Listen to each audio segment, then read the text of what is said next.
If you're listening on podcast, be sure to tune in to our YouTube channel on YouTube at Wild and Weird WV. Welcome to Wild and Weird Radio, a Wild and Weird West Virginia podcast.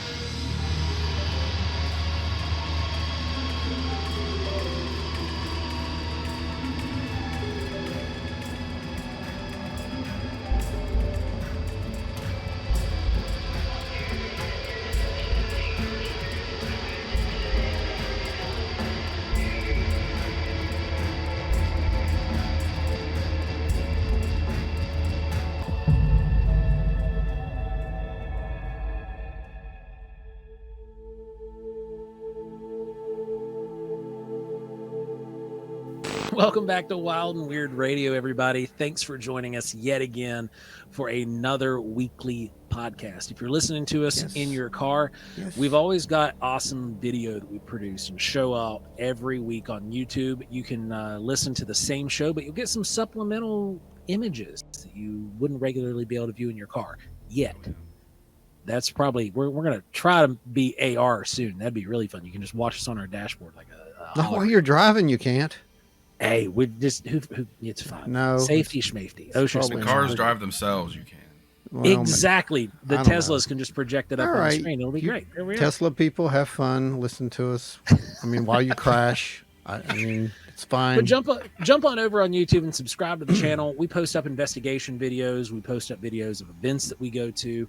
Then, of course, obviously the show. Plus, every Thursday we have a live show that you can tune into, and we're either going to have special guests or listener requests, and it's always a blast. We've built a really strong, really healthy community over on YouTube, and you guys are doing great. We love you. Yeah, it's growing bigger every week. And it's fantastic. So yeah, get over there and listen to it, and watch some of his videos and comment. We had some wonderful comments. Yeah, the comment feed always surprises me when because I'm here recently. I've not been able to be on the live show. I've got to be at work, and so I always jump into the live feed. That's where you guys get to interact with me.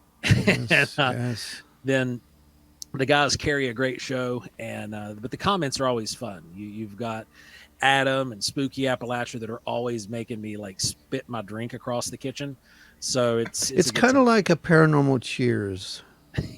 Yeah, hey, it really there you is. Go. That's what it is. It really is. But so how's your all's week been? I know we had a bummer where we had to postpone Wood Booger. We had to postpone Wood Booger due to weather. But we have a makeup date. We do, August 12th. And we've also had a new development with the August 12th date. Because it is going to be a back-to-school week, the week after Wood Booger, the kids go back to school. This is going to be their big back-to-school bash. We have partnered with Sherman Elementary and Sherman Middle School, and we are going to be doing big school supply drives to be able to donate to the schools and help the local groups. It's going to be awesome. And it's going to be great. This actually worked out, better than we could have probably hoped for. I know. Again, like there are no this coincidences. date wound up playing out better for the community, to be honest. And we've got more vendors who can now join in. So there's that. So everything's back open on the website. You can go over there and hit the vendor tab and come on over and get your stuff and come on in. We're going to have a good time. Everybody, as far as the week goes, I've just been making stuff. I've been working on a top secret project over here that you guys will get to see really soon, hopefully. Hopefully that thing will be out of here by the time you see this and on its way to California. And that's all I can say about that for right now. So, Brandon, how's things going on your end? Yeah. Oh, I'm also working on a couple of projects that I can't really talk about yet, but you should hear about them probably in the next few months. See, that's how that works. Real special congratulations here to Brandon.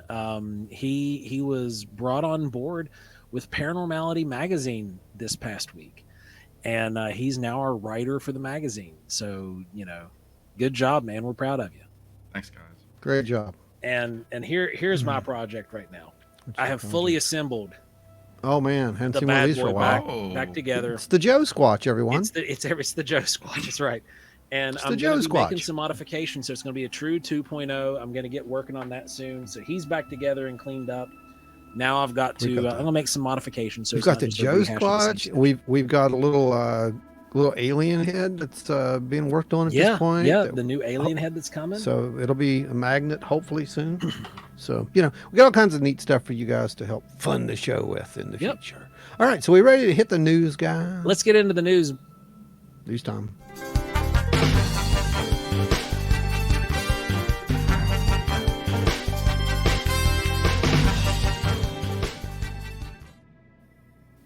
No, it stopped. Well, Yeah. Anyway. So what do we got, Brandon? I'm gonna start with the one that I think is the biggest one. SETI apparently is going to send out a simulated alien transmission on May 24th. Okay. Why? I want to know why. Is it to make sure that all of our stuff works? Like, has anyone tested this before? It seems like something one would test. That's all I'm going to say. The question that came to my mind as soon as I saw that: how would we know what an alien transmission would look like? Yeah. See, that was the first thing that came to my mind too. We're sending an alien transmission.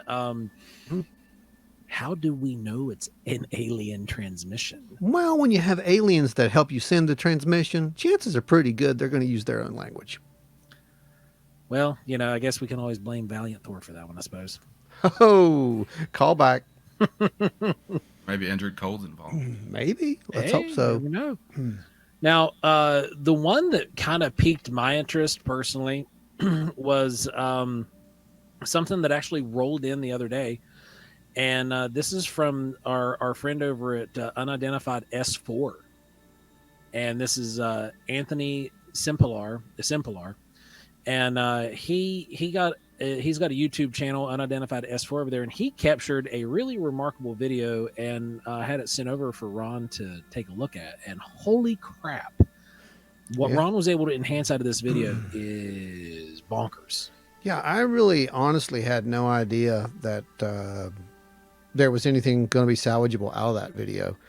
But like, you could tell something was there, but once we got the actual file and it wasn't compressed on Facebook, there's something there. And I immediately got a hold of Stan and had him take a look at it. And he just offered basically the same explanation that I did. Either, you're looking at a very compressed Starlink. I don't think that's what it is.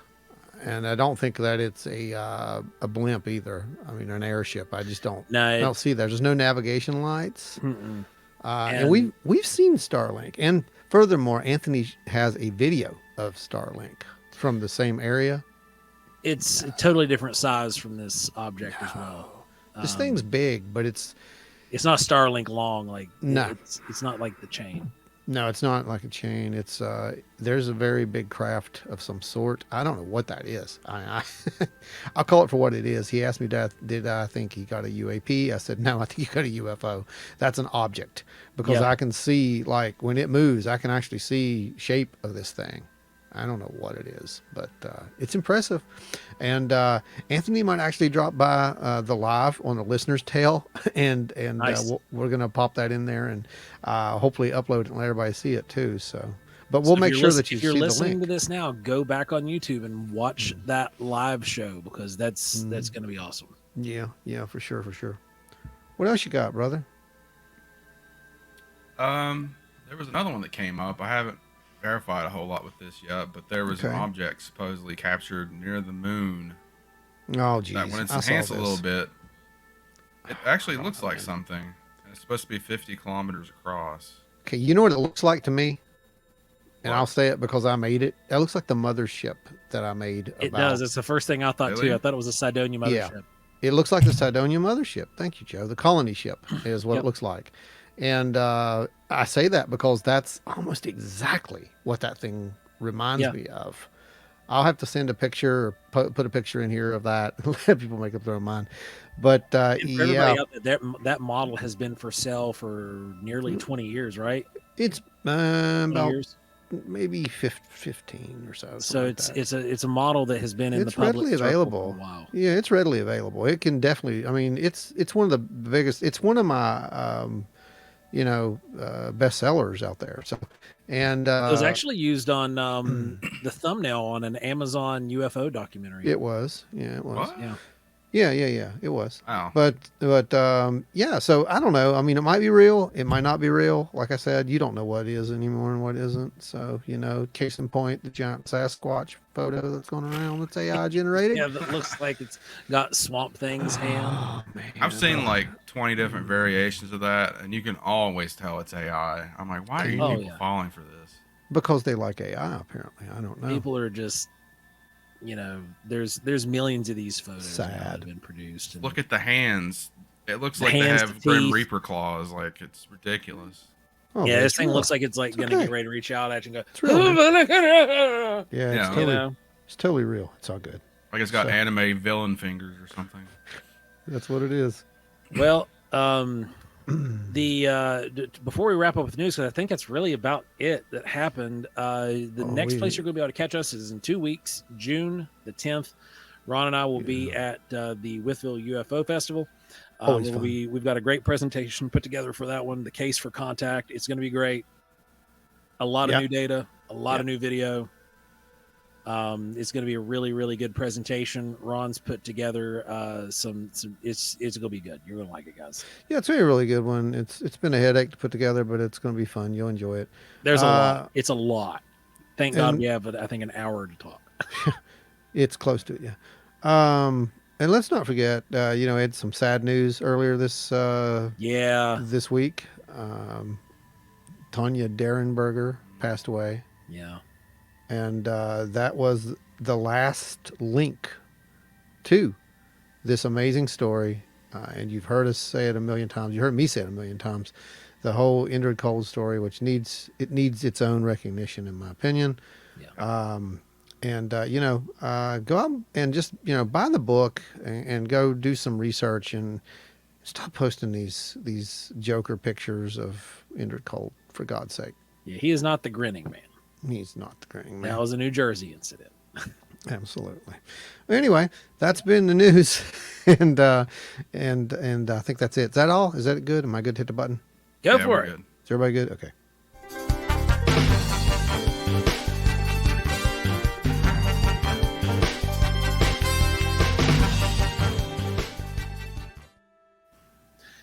All right, guys. We've got a really special show put together for you guys this week. We have a very special guest. This is Jesse F. Peake. He's a certified MUFON field investigator in the state of Pennsylvania. He's a MUFON ERT, which is the Experiencer Resource Team investigator for the Scientific Coalition for UAP Studies. He is with the Space Exploration, Space Advocacy, Mental Health, Be There certificate holder. Case management, introduction to computer technology, basics of digital imaging. That's always a bonus, especially with all this AI nonsense rolling around and all the, Photoshop stuff. Google Analytics, PowerPoint, public speaking, and disposition into investigations. He's also a published writer in the MUFON Monthly Journal. He's a prior service member. He's a 13 Bravo artillery cannon guy, i.e., he has tinnitus, just like your boy. He's in the Army National Guard, where he's done his training at Fort Sill, Oklahoma, and he's been a counselor for 5 years, teaching classes to young adults and an Eagle Scout. Everybody, welcome us in joining Jesse Peake to the show. How are you doing, my friend? Hey guys, how you doing tonight? Happy to be here. Good to have you. Good to have you. Can you hear So we've given your we bio got you. here, but tell us a little bit about yourself and how you got into all of this. I really got into it probably around 2017, 2015. I started getting into the subject because I started seeing different documentaries, all that kind of stuff, and really got to learn the history. For a couple of years, I found MUFON. They had that Hangar 1 episode or a series out. And I never heard of MUFON prior to that, unfortunately. I would have liked to have been involved with it way before the time that I did, but I got a little late. So in 2019, I joined, took the certified field investigator exam, pretty extensive training process, which I wasn't expecting when I joined, and then got into it feet first, man. I've been investigating cases since then. And I've also joined the ERT, which is the Experiencer Resource Team, which is people that had abductions, close encounters, all that good fun stuff. And then also just got promoted to a CAG member, which is our case assistance group for veteran field investigators that help in other states that need the assistance. And I'm just really passionate about the subject, man. You know, it's about giving back. That's kind of my whole life. It's been that way, being an Eagle Scout and being in the military. And then as soon as I seen this just was like right up my alley. So that's basically the short and sweet, simple side. Right on. Well, so what's been one of the most rewarding things for you being a member of MUFON and working with these different teams that you have the ability to work with? So the ERT part is probably like what I get the most out of it. You know, these people, they fill these reports out and they're expecting nobody to respond to the report. They have nobody to talk to at home. You know, they're going through abductions or they have implants or they're waking up with experiences in the middle of the night. They can't tell their family members. It usually causes a lot of issues within families, whether it be a spouse or their children, and they don't want to tell anybody that. So they fill this report out hoping that somebody gets to them, and we actually have a certain time limit we have to respond to them. And usually half the time when I respond, they're like, oh my God, I wasn't expecting to hear from anybody. And we basically are like, we work as therapists. You know, we're that shoulder to lean on for them to be able to talk and tell their story. And usually it's a pretty long phone call that first time because they haven't been able to tell anybody else. And usually we, like I said, work as a therapist, usually get them within a therapy group with other experiencers. This way they can find similarities in other people's experience and know they're not alone in this. You know, usually I go to those meetings with them for the first couple times just to get them integrated into the groups. Recommend some reading. There's one of the books Kathleen Martin wrote was How to Deal with Contact.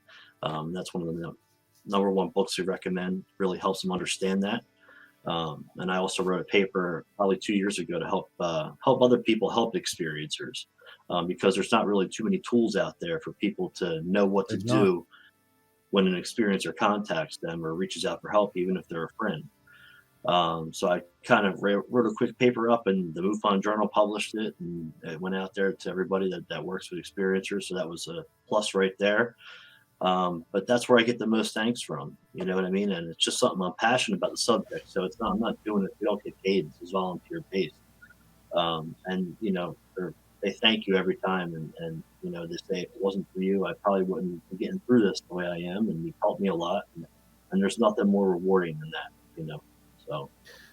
Yeah, it's a big deal. It's been nice. Awesome. Just over the last few years, seeing the move with Acceptance, research, Yep. and how people and research teams across the board have been taking more of a therapeutic reach towards the people who have been experiencers, and that's with Bigfoot, UFO, paranormal. It's across the board. And prior to that, you know, it almost seemed like, okay, now I got your story and I'm gone. Yeah. You know, but Yeah. it's been nice to see that move across the board at large, seeing more comforting approach to the interviews and to the even going into the investigation and having that general compassion that's needed. So I mean that's huge, and for us that's the same with us. It's the most rewarding thing. We've been able to work with people who were almost having PTSD, like it just flat out it was PTSD. They were PTSD. It was PTSD from their experience, and we've worked with them to now they're investigators. We've trained them, we've worked them into the system, and now they're no longer afraid of what they experienced. They're more curious, and they try to help other people through their problem and through their encounters that they've had. I spent 40 minutes in a chat session today with an experiencer from another country who just wanted to say they were amazed that other people were having the same experiences. It's like, this is normal. This is normal. This is, that's what Right. you don't understand. And that's what a lot of them don't get. It's like, this is a very normal thing. It's just that you don't talk about it. You're untaught. You're told not to talk about this stuff. It can't be real. It's outside your paradigm, but it's very real. That's right. And like when you're brought up from a young child, you talk about Santa Claus and then you get into religion, and it's like, this Right. stuff is not even supposed to be in the realm of possibilities, So you're exactly right. And we, that's why I try to take extra certification classes to help these individuals. The Be There Foundation, they did a big job of putting out a free certification for mental health for people to learn how to deal with family members and friends and people, and how to help them through the process with their mental health issues, which was great. And they actually got us together as a group and helped us and talked to us about what we got out of it and how they can make more to actually educate people on mental health. So that was really cool, big part of, being an ERT member as well. And now mentoring other ERT members too, and having them take that certification class so they know how to approach the subject, So it's important. Mm-hmm. It's very important. And, like I said, it's so a lot of people, they don't want to talk. They're not going to talk, And Right. It's important that they realize they're not going to be made fun of. They're not going to be, ignored, like you said. That's very impressive that you have a time limit. Big applause to you for Yep. that. Extreme. It's awesome to see that that's going on within MUFON, Yeah. and that you guys have those kind of procedures and protocols put in place for reaching out and making contact. Yep. Absolutely. And see, when I first joined too, I didn't know what it was going to be like, how the ERT worked, whether we were going to if people share stories from working with experiencers, but they're really big on the HIPAA thing and not sharing people's information. This year we started just collecting data on ERT members. We never did before. Each ERT member held a notebook and we kept our own notes. Now we actually started collecting data, and when we started doing that, everybody got worried that certain people's information would be getting out and their stories and stuff like that. So MUFON made the system up to where we just fill out a data sheet now, and we don't collect anybody's personal information in the system. Only the ERT member that works on that case can see that information. Anybody else logs on, they won't. So they're really big on protecting people and making sure that their stories stay with who they work with, and that's it. So Awesome. it's awesome. really cool. That is awesome. And I don't think people realize how much MUFON actually does and all the different moving parts involved with MUFON. They usually think that we do citing cases, that's it. And, that's really all there is to it. But there's a lot more to it than what people really realize. So it's cool. No, there's a lot more to it. That's why you're here. I want you to tell everyone what MUFON actually does, because I know you guys have been really, you've done a lot recently, like with this whole new approach to UAPs. And I don't think you're getting a lot of credit for that. I mean, I heard a couple of things mentioned, but it seems like you're doing a lot more behind the scenes here.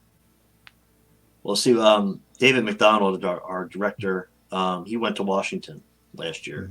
Mm-hmm. And he went there for, I think it was like a day, and he talked to some state reps and congressmen and kind of briefed them on the situation. And as soon as he got home, he was invited back for another 3 full days to talk to probably over a dozen more senators and congressmen. Well, the public took that as MUFON's now in with the government and working with the government to cover more stuff up. And so it kind of got a bad view and a bad thing. But people don't understand that if you don't have people that have been working on this subject, educating senators and people like that and briefing them on the situation, Who's going to do it? we're going to be in the same place that we've been in for 75 years, not getting nothing done. Well, And I mean, so just it look at didn't the get senators good right look. now. They were asking if TikTok had access to the Wi-Fi. Like, that's the question being asked. Like, if you really think these same people are going to look at the UFO phenomena and UAP phenomena understand like that much of it, like you are in a you're up. You remember under when they asked water, Mark Zuckerberg if he invented the iPhone? Yeah, I mean, that's But this crazy. does, what you guys are saying though, that makes perfect sense. And that's Yeah. exactly why what you're doing is important. And in the briefing, Congress, there probably isn't. Come on, you guys are it right now, right? I mean, there are no more real study groups out there as far as like big organizations anymore. nationwide organization. Yeah, that's what I'm just getting at. MUFON. Yeah. Yeah, nationwide, right? Actually, Yeah. worldwide now. So, Worldwide, yeah. I mean, yeah. you know, Because there's all the everything little else groups is like the broken up into small SCU, independent but groups. they, right, yeah, that's the thing. There's a bunch of little groups out there that are trying to get to a certain stage, but they're not really focused on certain aspects of the phenomenon like we are. You know what I mean? Where they're not collecting Right. data, they're not helping experiencers. They're in it just for the case information, just to, you know, share cases on their Twitter or Facebook and say, hey, we're investigating this. Or don't get me wrong, I'm a member of the SCU. They write some good papers and things like that, but just a member, you know. But Yeah. that's just how it is. Yeah, there's very few independents that are doing the kind of stuff like we have a research team that's called the Collective, and Okay. we operate a whole lot like you guys do, but we work with experiencers. We take sighting reports and things of that nature as Oh, well. that's awesome. But we actually will work with other larger groups and networks to disseminate the information and the data collection process, because Okay. we have extensive training in data retrieval and data control and whatnot. Like I've with my Air Force background, part of the training I received was with crash retrieval and site recovery, things of that nature. So like Okay. we use Mhm. that in the field, and Absolutely. but yeah, there are a lot of groups that just go around touting that they're a research group, and they just collect sighting reports and throw them out on the internet and Right. you know, parade around, but Yeah, and they they're don't not care. They they're don't not getting in the mud. care. Period. They don't care. They just care about the Yep. story, and you know that's. Right. I think that's where it Like differs. 90% of the data we've collected has never seen the public light. Oh yeah. Oh yeah. At There- least. At There's least. maybe a small percentage that has actually been seen It's true. by our listeners and by the public from us, because we have kept a lot of that back just for the privacy of the Right. Unless they give permission. Yeah, Get that's that. right. Mm-hmm. Yeah. This past year, MUFON also started Project Aquarius, which is trying to bring groups that are really doing stuff like you guys are and get us to all work together.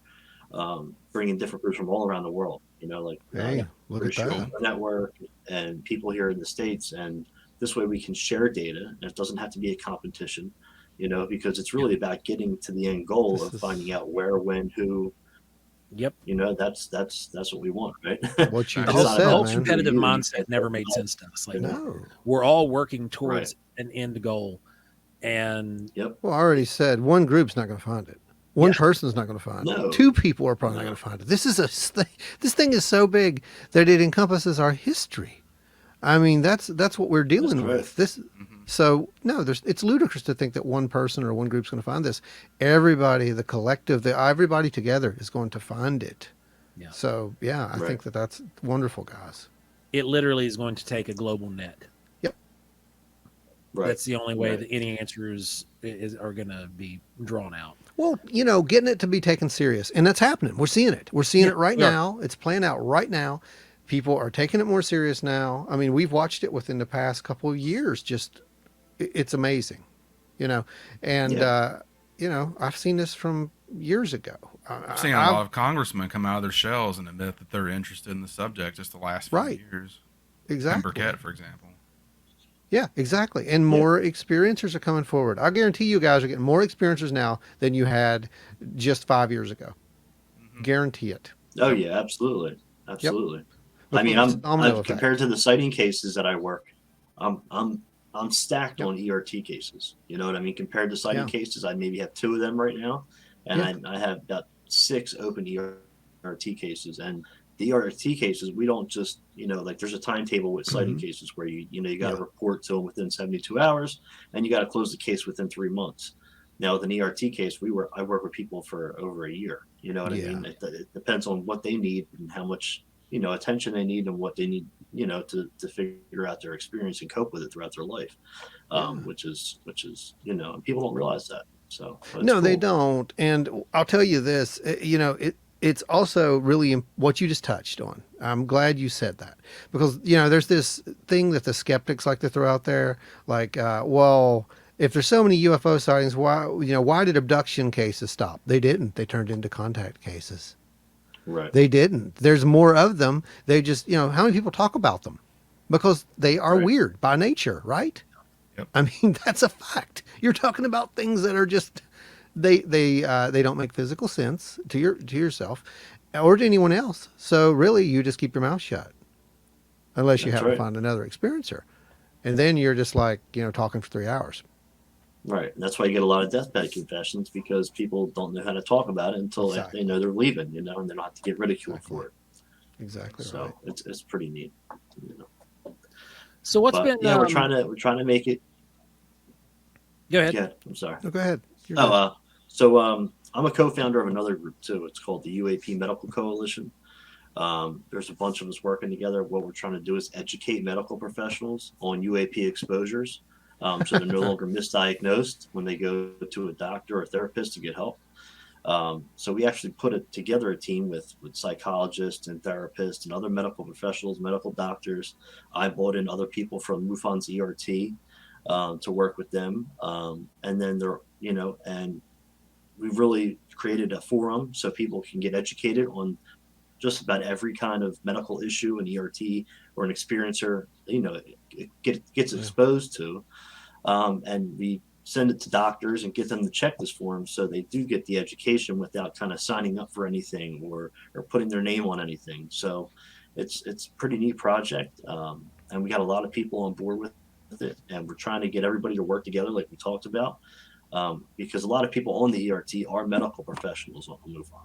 So bringing them over to the project as well, and then having them, because the wording can be a little different when you're working with medical professionals. So having other medical professionals write the work up to educate them, is a big deal. So that's what we've been focused on there. And we actually just had our first YouTube with a bunch of different medical professionals and talking about the subject and how we can educate these individuals.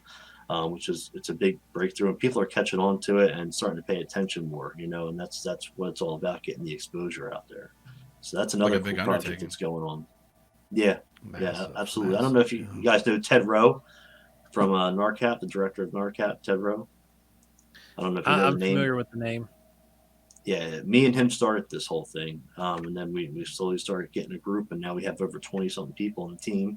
Oh wow. But it's great. And I also do another project. I'm all over in the field. I'm doing EM stuff that happens during EM encounters. So that project is now working with UAP Medical Coalition, and we're So in we're gonna collaboration with pause CUFOS right and BUFON. there, and we're gonna hang on this one for just a second. So what you brought up there with the EM exposure, we just this is part of the data sharing, folks. See, you're getting to experience this in real time data sharing. So we've been getting a lot of we've been collecting data now on this specific phenomena for almost a year. Because it was after we got a thermal device that we were able to use, and then we were pairing it with other equipment, because why not? If you have it, use it. And what kind of data have you been able to collect from these sites or from the people with regarding EM? You're talking about electromagnetic radiation, right? That's what you're getting at. We're talking about any kind of electrical malfunction during a UFO sighting or encounter. Yeah. So we were sent the John Schuessler files on EM because he did a whole project on it. So we have all that data. CUFO sent us all their data as well for their EM stuff.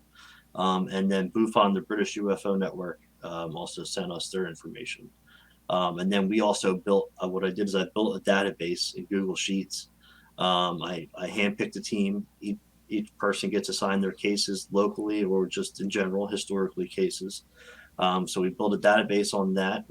I put a website up, and we put all of our data publicly online to share with the community. So all of our top cases that we've investigated, we have distances, we have different craft, different locations, the effects of medical effects. I mean, everything that you can think of, we basically already have up on the website. And we've taken the data from everywhere and collected those numbers and given more accurate numbers of up to date, because we've also taken cases in from today because, we have a tech boom in the past 20 years with the data they have. It's right before that time. So now we've added all of our stuff and all of their stuff together and given that accurate information out. Wow. And we have some scientists on board that used to work for NASA and the Canadian Space Agency. We've implemented AI into our program just so we can get the correct data, do mathematics and statistics with. I really want to get to a testing phase where I'm thinking about going to the community college down here or downtown or Temple or one of them in Philadelphia and seeing if they want to start doing some testing to see what frequencies, high or low, will affect the cell phone, for example, or a car engine or different things like that. That's where I'd really like to get to because that really gives us an idea of what kind of technology these UFOs are using to affect our tech, in a sense. Mm-hmm. And I think you just hit on it right there that we all dance around the issue. And by we, I mean most of the public and the media. They dance around the issue. There is a emission here. We've measured the emission. You've measured the emission. We all have. But no one is willing to say, it's this particular frequency that, has been used to cause this effect on this piece of equipment. And then you have to get into, well, how is that even possible? Because we are seeing things such as, these orbs, for example. And we're experiencing battery drains. We're experiencing radiation. We got ionizing and non-ionizing radiation at these sites. And it's just like, what in the world?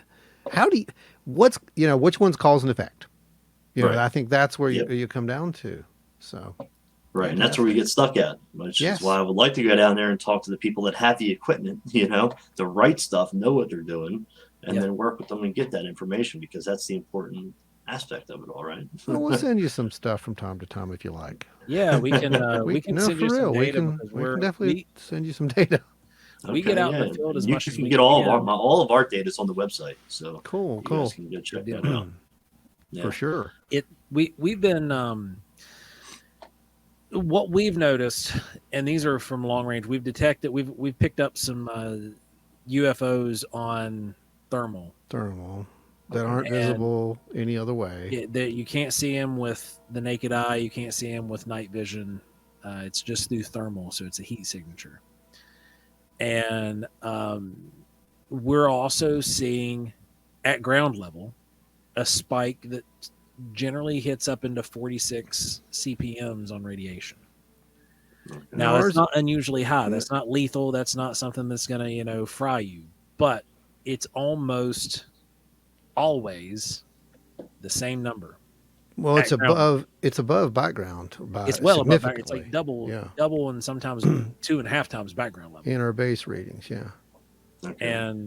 And we collect the way we gather our base readings is we use USGS data, plus we also spend time in the area, and we will collect baselines on different days that we're there and the whole time we're there, and we'll get our median that way. Well, they're typically spikes. That's the weird part. Yep. It's not like you just go in there and, there it is, and it stays that way. It spikes up, and then it'll stay that way for a couple minutes, maybe a minute, and then it'll just back down to normal baseline. And then there's a period of time where it's right back up again. And, these are calibrated machines. These are new machines, so that it should not be happening, but yet there it is. So we are dealing with something. I don't know what it is. And we have on multiple occasions now been able to couple these readings off of devices with video, and they're going together. Okay. So multiple data sets. We're connecting these multiple data sets together, and it does seem to be that there is a connection between all of those. So when I say, we'll send you some data, we'll send you some data. Yeah, I would love that. Yeah, man. Yeah, absolutely. Have you guys taken a look at different substances at crash sites and landing sites too? I'm guessing. I wish. I wish we haven't got that far. The crash site areas and places like that. Unfortunately, we've been limited. We've gone as far as North Carolina. Was it North Carolina or South Carolina, Ron? South. South Carolina is the farthest south we've been able to make it with these devices since we've got all the gear now. And that was just checking the skies, basically, to see if these things were Yep. repeatable. And so far, yeah, we've found these same orbs, whatever they are, visible and thermal. Just, I don't know, man. I don't know what they are. We've had people look at them, guesses from birds, which they're not. We have data now on birds, multiple birds actually. Yeah, and we've had insects. actual thermal professionals from FLIR and you had FLIR look at them. That's right. and from the company that manufactured our device, and they're like, yeah, that's not an animal. I don't know. Wow. Yeah. So, So Do you guys anyway, know Dr. Wilbur Allen? Do you know that name, this Dr. sounds Wilbur familiar. yeah, I think He's we've on maybe LinkedIn. mentioned him on the show with some stuff before in the past. Yeah, he does a lot of thermal stuff, and he's caught a lot of different objects. So he might, that's somebody to talk to. Yeah, for sure. Because it's happening a lot. I mean, we've talked to other people who have thermals, and they're experiencing the same thing. But yeah, it's interesting. There's definitely something going on out there. You writing that down, Joe? Yep. Good. there's definitely something going on out there, and it's just like what we just said right there. That's data sharing. That's how it works. Right, exactly. Right. That's how we're going to move this field forward. It is, Yeah. man. It's not It's about absolutely who's how- better than who, or my ego No. is bigger than yours. That ain't getting nobody anywhere. No, I think it's a lot bigger than that, don't you? Absolutely. I think I we're wish the dealing with Bigfoot something. community had Collective. that mindset. It's the It's a collective. collective, yeah. And What Brandon just said. Say that what'd you again. say, Brandon? I said I wish the Bigfoot community had that mindset. Yeah. Yes. Hey, I'll bring this up because you just brought up Bigfoot. I know, Mutual UFO Network, but you also know this as well as I do. In some of these cases, Particularly Pennsylvania. yeah, particularly Pennsylvania, you have these multiple things going on at the same time. What do you do with that data? Because we've seen the same thing, and it's like we just gather the data. We don't try to make any speculation about it, but you can't Right. ignore it, right? So I mean, of course, I'm going to take it into consideration. I don't know how many accounts I've seen people getting chased by a Bigfoot, and then the Bigfoot stops and a UFO hovers over, and the Bigfoot goes up in the UFO. So it all plays in: paranormal, Bigfoot, UFOs, high strangeness. It's all in one. But MUFON's new director of investigations came out this year and said that we can't investigate the paranormal because we are the Mutual UFO Network. So we can maybe put the data in there, but they don't want us using that word because we do Well, UFOs. see, that's the beauty about the Bigfoot phenomenon. It's not technically a paranormal phenomena, so you can use that as a scapegoat, I guess. Right. Well, don't get me wrong. If someone Oh, yeah. reports it, I'm going to put it in the report. That That's good. the That's witness- good the because witness- we know the witness saw who and who and Yeah. the Bigfoot. The chased them. BFRO has been guilty in the past. That Matt has since changed his position, but Yes, he has. back in the early days of the BFRO, there were a lot of members, and I'm not sure if this was under Matt's direction or under the people who were over the individuals, just in the individual BFRO units, I suppose, that they were to sanitize some of those reports that got released. If you found the full report, there would be sometimes strange lights in the sky, Bigfoot, and some other things going on. But it's good to hear that you're at least with you and your casework, you're going to put it in the report and it'll go in there. Absolutely. I mean, that makes the case. I Well, yeah. wouldn't be doing my job properly if I wasn't, That's reporting awesome, all man. the details. Well, that's great. I mean, respect that you don't go out looking for Bigfoot because you're Mutual UFO Network, but it's great that you don't ignore it at the same time. And there it is. If someone else is interested, they can find that data and follow up on their own, right? Right. Absolutely. Perfect. Absolutely. Yep. That's all that matters. As long as it's in there, that's what it's about. So I do know people that wouldn't, that's not, Yes. it's not everybody. But, Yes. it's about doing So due since diligence, you've I guess. joined, That's why you become an investigator. Since you've joined, you've almost been in for almost a decade, right? For what? You said it was about 2015, or was that when your interest started? That's when my interest really got sparked. When Okay. I read Chariots of the Gods, and I was hooked. Oh, no. Um, That's what started you, eh? Nice. Oh, Lord. Oh, boy. I have a Well, copper over here. So yeah, I had seen some ancient alien stuff, and then In Search of with Giorgio, and I was like, all right, let me read this book. Everybody's talking about it. it made sense. I mean, all the different megalithic structures and how things are being built. There you go. See that? It makes a lot of So, sense. I used to buy So, that book at thrift stores back in the 90s and for like 10 cents and pass them out to my friends. That's how much sense it made. But yeah, you're That's absolutely right, man. You're absolutely right. So It makes a lot of let's sense. sit on this topic for just a second, Ron. Okay, Have some go fun. ahead. Ask him some questions because I'm curious where we're gonna go. I don't know where we're going to go, but you and me both know that if we're talking about ancient contact and so forth, there's a lot of evidence of ancient contact absolutely. in our area, right? I mean, we've got the mounds. Let's go right there. We don't have the pyramids, unfortunately, but we have the mounds, which may be actually a little bit more interesting. And in the Pennsylvania region, there's been legends of multiple mounds with multiple skeletons found, et cetera, et cetera. So, in my opinion, yeah, it's very real, and I'm very happy that somebody else is out there, that's actually saying, "Hey, yeah, I read Chariots of the Gods." Because I'll tell you a little story. When I was in school, I had Chariots of the Gods, like I said, giving out friends, and one of my teachers, one of my instructors, actually was in electronics class, and I was literally scolded in front of the class for talking about and reading Chariots of the Gods. Wow. Yep. And I had another teacher, which is just the opposite. This was in one of my, I think it was English class. And he found out I was reading Chariots of the Gods, and he said, he told everybody in the class they needed to read it. So you have this you've got this, that's the mentality with the ancient astronaut theory, though. And remember now, this was like, over 30 years ago or some nonsense now. Right. But look how much has changed now. That's the greatest part about it. So Jesse, when you were reading Chariots of the God, what was it that really stuck out to you the most and kind of moved you and compelled you to keep Here, Jesse, we got to send you going one of these. forward?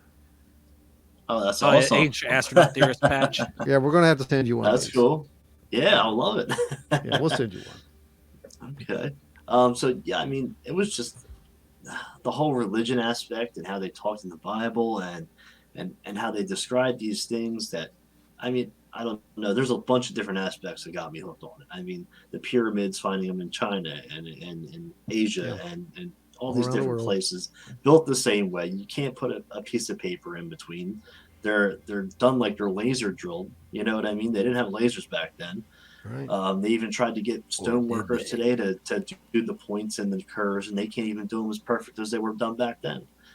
Stonehenge. Where did you get all that stone from? How did they carry it from the hundreds of miles away. miles, right? France. Well, to that, legend says that they point. were levitated. They So were there's levitated, that, right? Well, So yeah.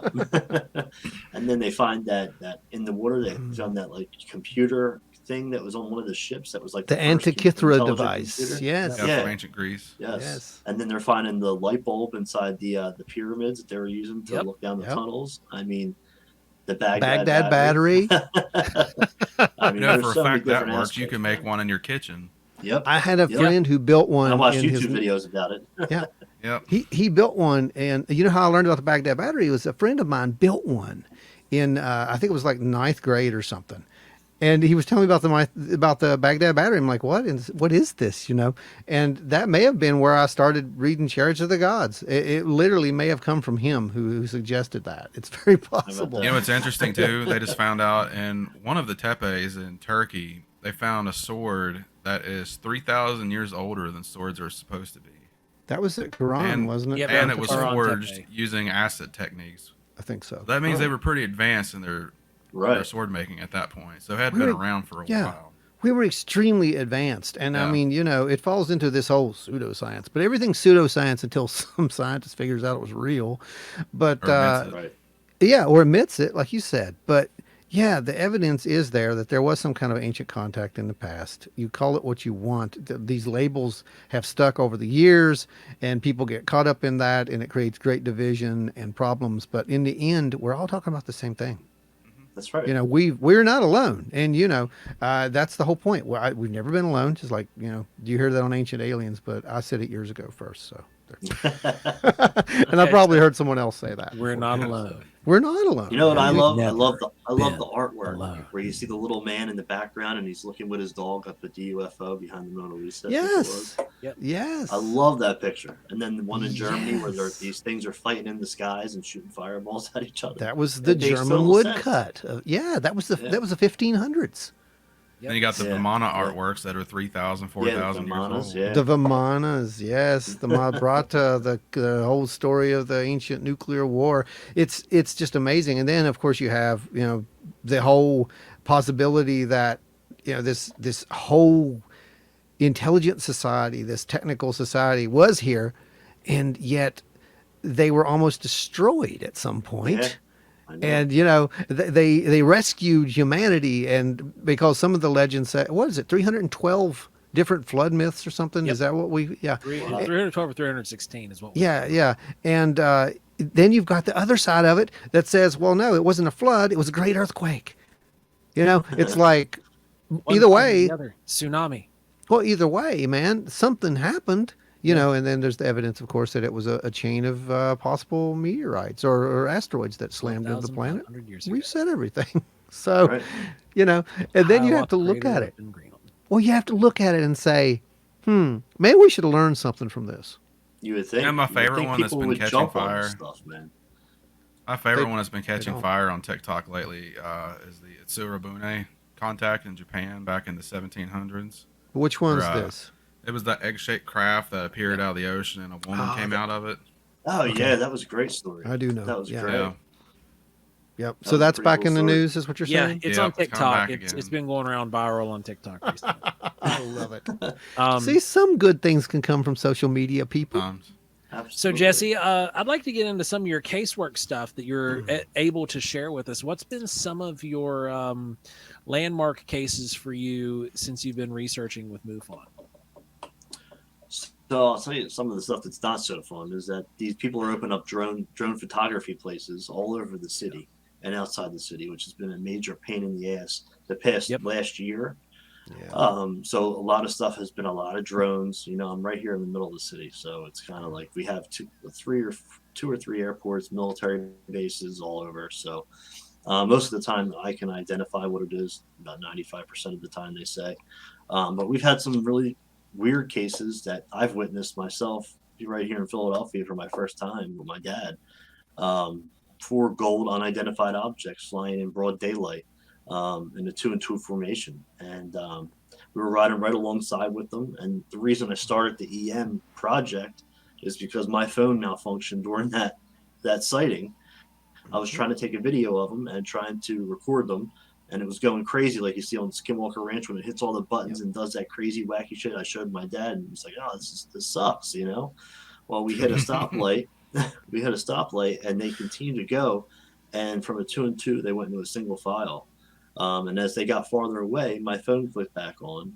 And then one at a time, they blinked out, just disappeared. Wow. And I was able to get a photo of the last 2 objects. It's real grainy, though, but you can see the 2 gold objects in the photo, which is what I'm happy about.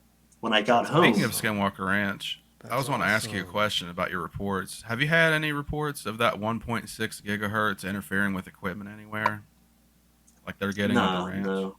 No. Unless they are on the West Coast, you know what I mean? I don't know. I'm here on the East side. I really don't know too much about that. I know there's a couple of investigators, the director of Arizona and all them guys. They're into the different Colorado, the Colorado Skinwalker Ranch and all that stuff. They do a lot of work down there. Trey Hudson's a big name that they go out and investigate. He's done a lot of that stuff. But yeah, it's crazy.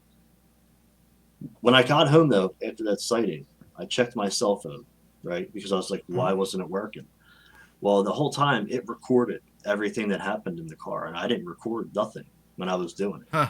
So you can hear me arguing and saying to my dad, I can't get the phone to work, and I'm screaming, you know what I mean? And he's like, oh, this sucks. You hear the whole situation going on, and I didn't hit the record button. Wow. So while it was malfunctioning, it automatically recorded, but didn't let me take the video, which was really weird. So that just goes together with the photo now. I can line it up, and which was really cool. And I didn't know about electrical malfunctions like that when that happened. So that's what started the project. I started hearing about Leonard Stringfield back in the day during World War II. His big sighting he had on the C-46 cargo plane, and a lot of diesel engine stuff. We did some research on that as well, which before 1973, no diesel engine was affected by electrical malfunctions. They would have combustion engines and diesel engines right next to each other during a sighting. The combustion engine and all the electronics would shut down. The diesel engine would continue to run, but all the electronics would fail. And it wasn't until after 1973 they put new emission standards onto these diesel engines. And once they changed them, from that point on, they were affected during the sightings. So that's something to look. That's something So we thought we it'd could be look into as computer well. chip related at some degree. Probably, sensor. probably. Sensor, Yeah. But the thing is, it's like, how did that diesel engine work to not be affected? Can we kind of learn from that and maybe figure out how we can implement that? You know what I mean? So then our nuclear missiles and whatever, I mean, they're not really good anyway, but it would stop them from being affected if we could figure out how it wasn't affected during those engines. You know, just a thought. Oh yeah, But, you can bet that that's been investigated like for decades, literally at this point. There's no way. Well, CUFOS had the site there saying that the diesel engines weren't being affected. So we did the research and found out that it was the emission standards and what they upgraded. Wow. It's on the website. You can see it, actually all the upgrades they did to the engine and how it started being affected. It was interesting, and that's the collaboration. So, yeah. Yep. So I've got to ask, before all this, I know you said you saw a couple of videos and got interested. Had you ever had a sighting when you were younger or anything that kind of pulled you like, yeah, this might be really interesting to get into? So I'm writing a book. It'll be out the beginning of next year. And I talk about it in the book. You know, like I talked about earlier when we first started, we were brought up with Santa Claus and the Easter Bunny and all these different things. So when you're looking up, I had a sighting on Christmas Eve on the way home to our house. And it was this big bright light. It was a very cloudy night. So it came out of the clouds, came down, went up, came down, stopped for a couple minutes, then went back up. And we were at a stop. We had just hit a stoplight. And I'm thinking, it's Santa Claus. You know, I'm telling my mom and dad who were driving, I just seen Santa. Oh, and she's probably like, he's on our way to our house. We got to get you home and get you to bed, you know, and that's how you think of it. But now I look back and I'm like, that wasn't Santa Claus. It wasn't a plane because it had no lights on it. It was a big, bright light.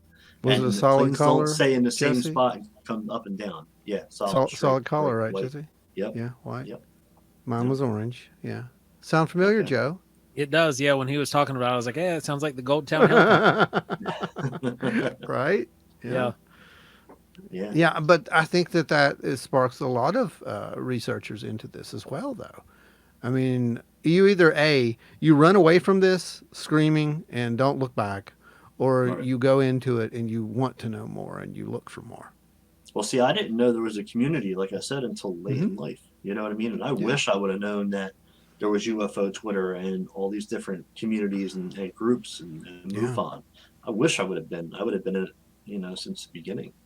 And that's another thing, is trying to let the new generation know that there are these communities and you can get involved at a young age and you don't have to, you know, give them some literacy to read when they're in school. Children UFO books now, people are starting to write them so the kids get involved. You just got to be early, careful which you know? community you're looking into, because you can get involved real quick into a Commander Zorp. If you look at this photo over here, there's Commander Zorp's face and the mothership from Zeta Reticuli 72.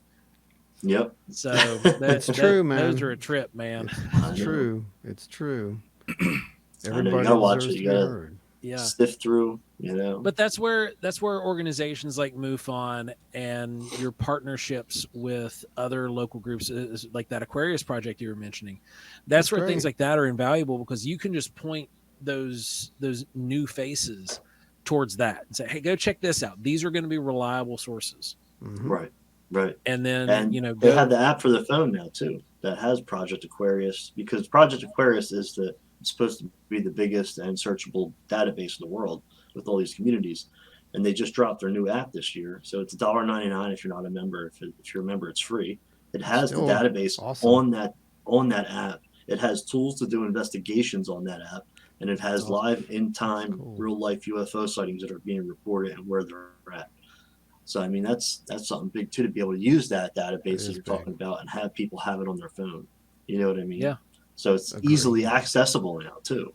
You don't need a computer; it's right on your cell phone, which is cool. Isn't that great? I mean, you know the resources that we used to have to do card catalogs. Do you know the resources that we had to usually actually go to, right? I Yeah. mean, the field investigators handbooks, like, you know, the big, Yeah, the real I ones, mean, they were real books. I still fill out sheets for every case. You know, I get it. And MUFON's still trying to digitize all their paper cases they have. You know, they're Oh, still I can't nowhere near imagine. halfway done. Oh man, they probably got a It's- whole warehouse full of paper. Oh, they do. They do. Yeah, they do. That hangar one's real. Warehouses. It's Oh just yeah, not Hangar One's real. one. Yeah. Yeah. It's just hangar 29. It's not hangar 1. But it's real. So, yeah. That So is what's I been keep a- up. What's been a Yeah. standout case for you since you took this beyond your own experiences, like one that was brought into you and that you investigated, without giving any, obviously keeping HIPAA and PII, all that stuff protected. So it would have to be an ERT case for sure.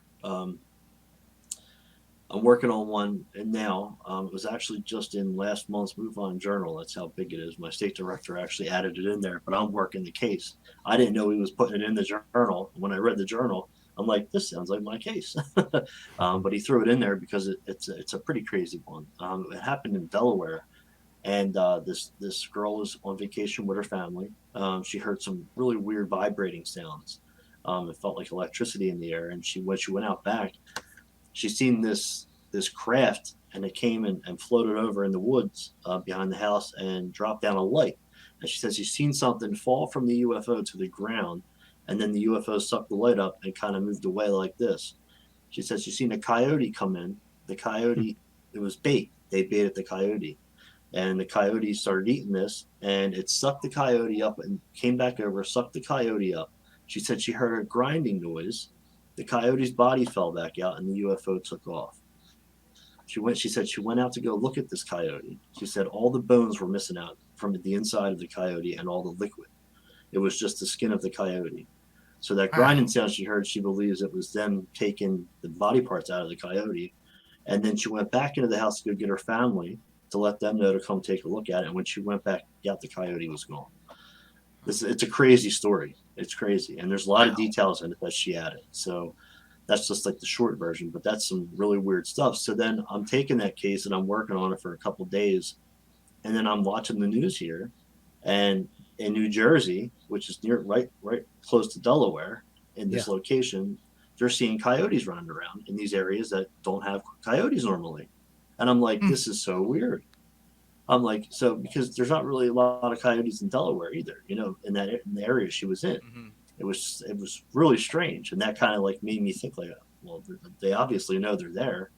You know what I mean? It was a crazy case, and I'm still working it. So That's Wow. wild. really strange. It really is. But it reminds me of cattle mutilations because Yeah. they can never find no liquid in the cattle. After they find these cattle mutilated, there's no liquid whatsoever, and some of the body parts are taken out and they're left there. And there's no residual surgical liquid on the incisions. ground either. There's nothing that's been Right. seeped into the ground. The ground is perfect. And that's how the coyote was, exactly like that. Yeah. Wow. And then once I seen that news, man, and I seen the coyotes running down the street in New Jersey, I was like, this is strange. This is weird. We've got cattle mutilations back in the news again, Jesse. So Yeah, I did see some of that. I did. Yeah. And you noticed it was in the news and out of the news really quick too, right? Yes. You did catch that. Yes, I did catch that. It's always important to catch that last part, because if you see something in the news and then it just disappears really quick, That tells you something. Yeah, it tells you something, I think so. That's Yeah. right. Absolutely. Crazy cases though, man. That's probably one of the most bizarre ones I've ever had to work on. That's I've worked on wild, some other man. cases with individuals that have sent me photographs and pictures of markings on their bodies. Triangles, they're usually always in a triangle marking. Yeah. The one lady, the individual had gotten one when she was very young as a child. And then 2 more times after that. The most recent time she had reported to the ERT, but you could see the old markings. It got bigger as she got older. So there was a big one, and then there was a medium and a small one, and you can see the scars had been there for a while. The other two, they were very lightly fainted, and the new one was extremely. It looked like 3 bruises on her body. Very strange. She said she was being visited in the middle of the night and taken. She would go immediately into paralysis, could not remember anything, but she knew she was taken, and then she'd wake up in the morning with these marks on her body. So I had told her, fluorescent light, if you use fluorescent light, usually you can see the markings of where you've been touched at. And so she did that, and she's seen some weird stuff. So it's pretty, some of the stuff's freaky, but How many incidents of synchronicities and strange occurrences to that nature have you seen? I'm imagining you've seen a lot. few. Yeah, that's what I was thinking too. Definitely. The triangle marks, always usually triangle. Yeah. Yeah. Yeah. And then I bought. Oh, go ahead. Go ahead. You talk. Yeah. Please. I bought an article. Before I got that case, I bought an article by Robert M. Mueller. And he did a pamphlet on these markings, the triangle, and how it always pops up every so often. So I'm reading that, and then I get these cases, and it's like these triangle markings are here again. And then I got another case with more triangle markings. It was like, it just makes sense. And he kind of describes, kind of what they mean and how many, where they've been found at, and how many people have had them. It's really like a good little data pamphlet that you can get. I paid $1.99 for it on MUFON's old bookstore, and they're brand new, and it's great information. So I'm going to need a link to that, my friend. Yeah, that would be handy. You have no idea how handy that I had the be. author. Oh yeah, the author. It's Robert M. Mueller. Write it down, Joseph. That up. As soon as You have a lot of type it in, cases where Robert M. people Mueller. wake up at like the same time every night. Yeah. They don't really understand why. 2 a.m., 3 a.m. at the same time every time. 3:30. Yeah, there's a lot of abductions. Yep. There's a lot of people who think they're experiencing a haunting, but they're actually experiencing alien contact, and they just don't know it. Something contact. Yes. Yeah, well, yeah, Something. Yeah. An intelligent contact, something like that nature. I'd like to call it. Yes, but yeah, I'm sure you guys get plenty of that. Yeah, and that pamphlet, it's a pink pamphlet, so you'll see it, and it'll have a triangle on the front page. Okay. It'll say it's me, Robert M. Mueller. So it's definitely good. I will definitely. This is speculation time. Uh-oh. What do you think we're dealing with? Now, I can't pinpoint it to one thing, and I think I'd be ignorant if I did, in a sense. So, I mean, I believe that it's every bit of every possibility that there is extraterrestrial. I mean, terrestrial, they could be here living in our oceans the whole time. We don't even know it. But I believe they're also from outside as well. They could be interdimensional, where we can't even see them and they're walking among us. They could be on a different frequency that way. Yeah. It's paranormal, it's Bigfoot, it's UFOs, it's all of it combined, if I speculate. I don't think it's one or the other. It's just like people here on Earth or species here on Earth. There's monkeys, there's cows, there's humans, there's all different kind of species. And that's how I kind of think the phenomenon is too. Bigfoot could be an It's good to see that you're taking that kind of approach to it, because that's the same we take. Like I've gone on record before with different UFO conversations and alien conversations, and saying that, what difference does it really make, whether it's ET, right, extra dimensional, ultra terrestrial. It's something we can't explain, and that's a problem. Right. Exactly. We need to put all the data on the table and run with it and see what happens. Right. See, the thing is that people look at abductions and they're like, "Oh yeah, so that's cool. You've been abducted." It's really not cool. No, right. It's cool. You're being taken in the middle of the night against your will. People being put in paralysis. People having implants put in them and have markings and scars on their bodies. This is not a cool thing. It'd be like if a doctor kidnapped you. It's like if a doctor kidnapped you and performed experiments on you and then dumped you back in your bed. And we call those international war crimes. Yeah. It's good. Crimes against humanity. The global politics doesn't smile upon that. It's something that's frowned upon. But this is something that's going on, but is often ignored. Well, it's also, we don't know the nature of what we're dealing with. And I think that is also important. There's nothing wrong with this. We do paint them either good or evil. We may be dealing with something that's neither. that may just be, you know, and it's our terms of how we deal with trying to understand this invasion, this phenomena. You know, I've talked to many experiencers. I am an experiencer. Flash, there's a news flash for you. And but I've talked to people who've had negative experiences, not just positive experiences. Right. And sometimes it's like you have to wonder, you know, is it a negative experience because it was a negative experience, or was it a negative experience because they perceived it as such based upon a belief system? So there's so many complicated layers to this, and that's why it's almost impossible to really get to any kind of, you know, reasoning with it. You know, But, you know, you have experiences like yours, Ron, and then you have experience like Travis Walton's.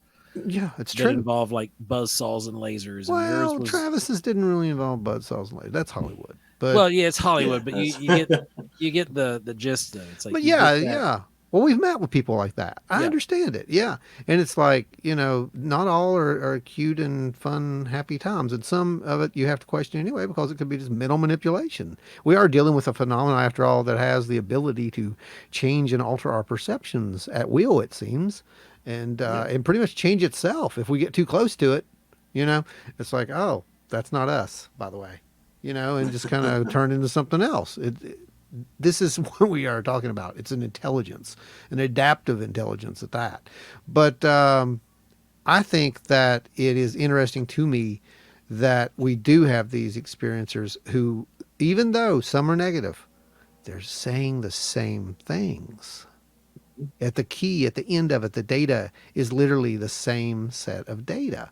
It's just that the perceptions are a little different on how that data is perceived. Right. You know, I'm really interested in when it's multiple people having an encounter or an experience, and then each one says they've seen something different. Yes. You know, that really interests me Yes. to figure out how it's playing with Yep. each individual's mind, making them see something different. What you said. You know. Yeah. Yep.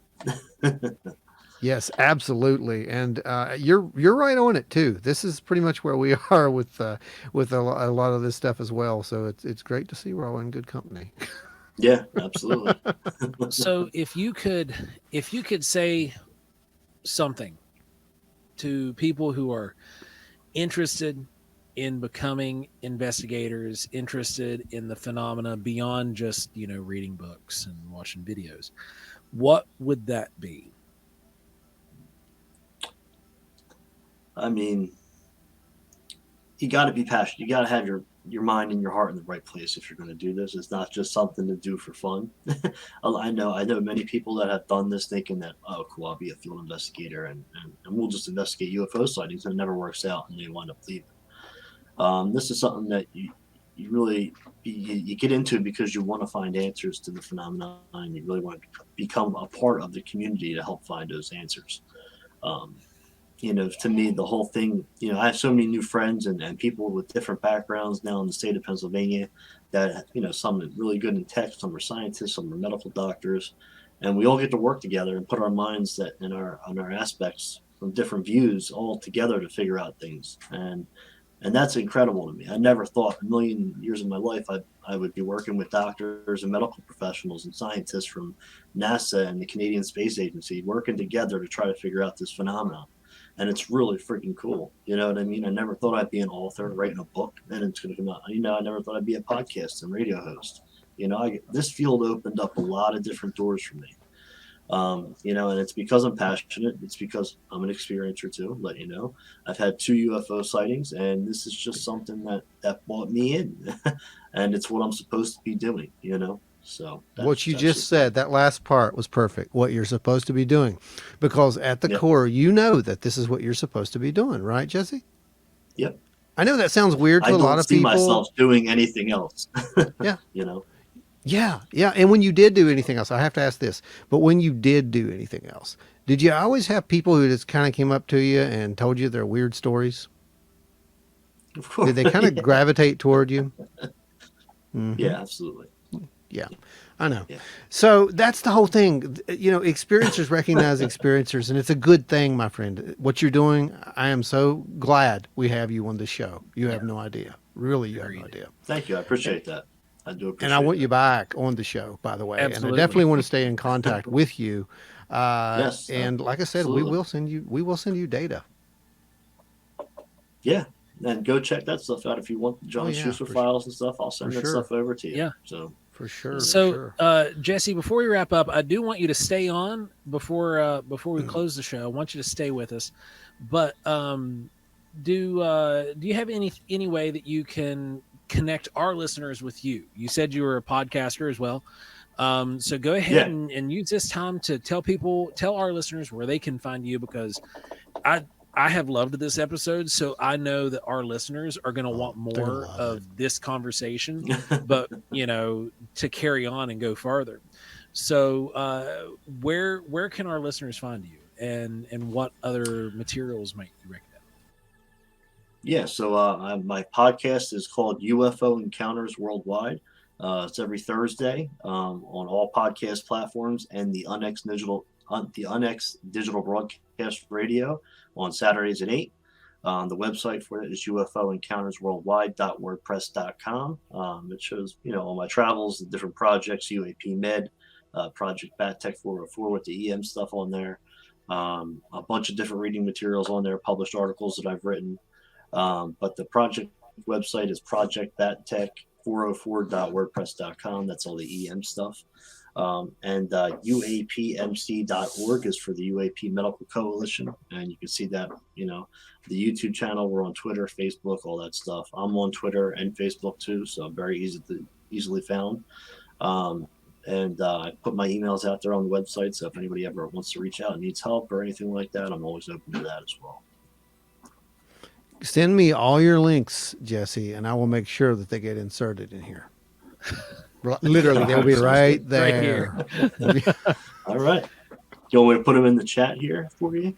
Or do you want me to? Yeah, if you want, you can do that. Yeah, you can do that. Okay. Yeah. Sounds good. So, guys, I'll do that. Yeah, thank you for joining us, Jesse. Brandon, this was a knockout interview you got lined up. A great job. Way to go, Brandon. I'm glad you finally stepped up to the plate and did something right. And Jesse, thanks for joining us, man. This has been an absolute ball having you with us. Can't wait to have you back, because guys, I can guarantee you this is going to be a guest you're going to be seeing more of, because this has been a heck of an interview. And shoot, I mean, I feel like we could sit here about all night and talk. We literally could. And so one night we might. But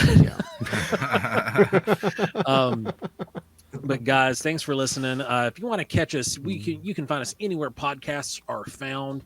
If you're listening to us at work or in your car, remember there's always going to be extra stuff in the video, pictures, show notes, things of that nature that you'll be able to jump over on YouTube and check out. So go subscribe over there. You're also going to be able to catch our investigation videos, as well as some of the event videos that we post, and any of our other educational content that we throw out.